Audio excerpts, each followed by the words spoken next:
Hi, Lenore here.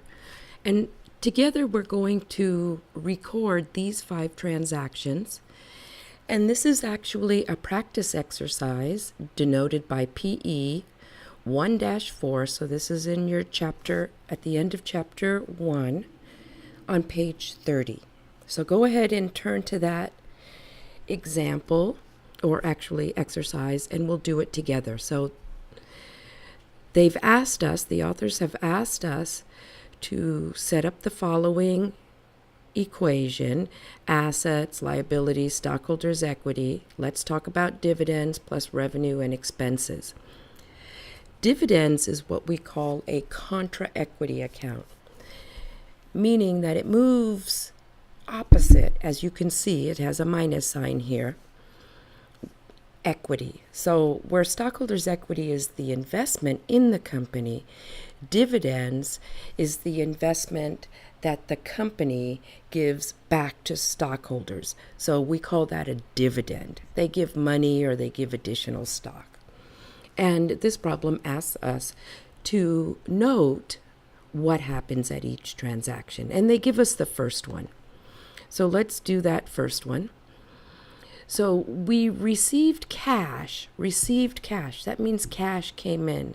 So that would be an increase in cash from 0 to $18,000. So I'm going to write that in here. $18,000.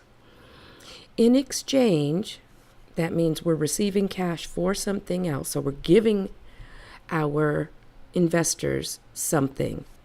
And that's common stock, which is stockholders' equity, for $18,000. So let me format this for you so it's a little easier for you to see. So here we go. We need to verify that our accounting equation balances. So an increase of $18,000 in cash equals an increase of $18,000 of common stock. That's the first one. Now the second one, paid advertising expense. Paid means that we're going to decrease cash because it's going to come out of our cash. So I'm going to write that here, 4850. And you'll notice that I put it in with a minus sign. So 4850. And that's an expense. It's an advertising expense. So I'm going to put that here, 4850. And you might be wondering, well, Lenore, how can we have a negative, if you will, 4850 equaling 4850? It's not the same. But it is, because we have, if you will, a negative 4850 equaling a minus 4850. So that balances. Purchase supplies on account. Now here's the cool thing. On account, you'll see that many times. And on account is based on the relationship the company has with the outsider. In this situation, the outsider is a vendor. The vendor is giving supplies to the company, and the company is giving the vendor an IOU. So that means the company owes this vendor. So purchased supplies on account. This large number, 2,100, suggests that maybe the company can't use that all up in one period, a month. So we call that prepaid supplies, or supplies the asset, because the company owns that. So 2,100 equals, the company now owes that, 2,100. So far so good. So we have the company now owns supplies, and the company now owes the vendor for supplies on account. When it's a vendor, it's accounts payable. So now we're going to move to number 4. Billed customers for delivery services on account, 14,700. Delivery services. That suggests this is what the company does. They have deliveries. So that would be the company's revenue.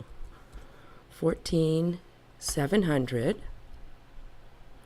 And we're billing the customers. So again, on account, we're going to work with the relationship. The relationship is between the company and the outsider being a customer. So when you see on account and the relationship is between the company and a customer, we use an account called accounts receivable, and that is an asset. So 14,700 equals 14,700. 14,700 equals 14,700. Now, this whole on-account thing can be frustrating. So remember, it's all about the relationship. The relationship being that the company either has an IOU from a customer or it has an IOU that it owes the vendor. So here we go. Received cash from customers on account. So when we receive cash, that is an increase in cash, 8200. And we now received this cash from these customers in number 4. So we would lower that IOU that the customers owe us of 8200. So here we have an asset which is cash, which is increasing, and an asset which is accounts receivable decreasing. So there is no change for the rest of this equation, only a change within this category of assets. So that's it. That's how we do it. That's how we record transactions in the accounting equation. So let's add it up or net it. That's what we call it, net it, in order to determine is the total balance, are all the transactions balancing in our accounting equation. So all I'm doing here is adding up everything in a column. There's no dividends, so that would be 0. I'm hoping I copied this correctly, because otherwise it's why did you add in those dividends? Okay, so let's see. We have 29,950 equals 2,100 plus 18,000 less 0, right? This is 0, plus 14,700 less 4,800. So I'm going to total that all up. So we have 2,100 plus 18,000 minus 0 plus 14,700 less 4,850. So we balance. That's what we call it.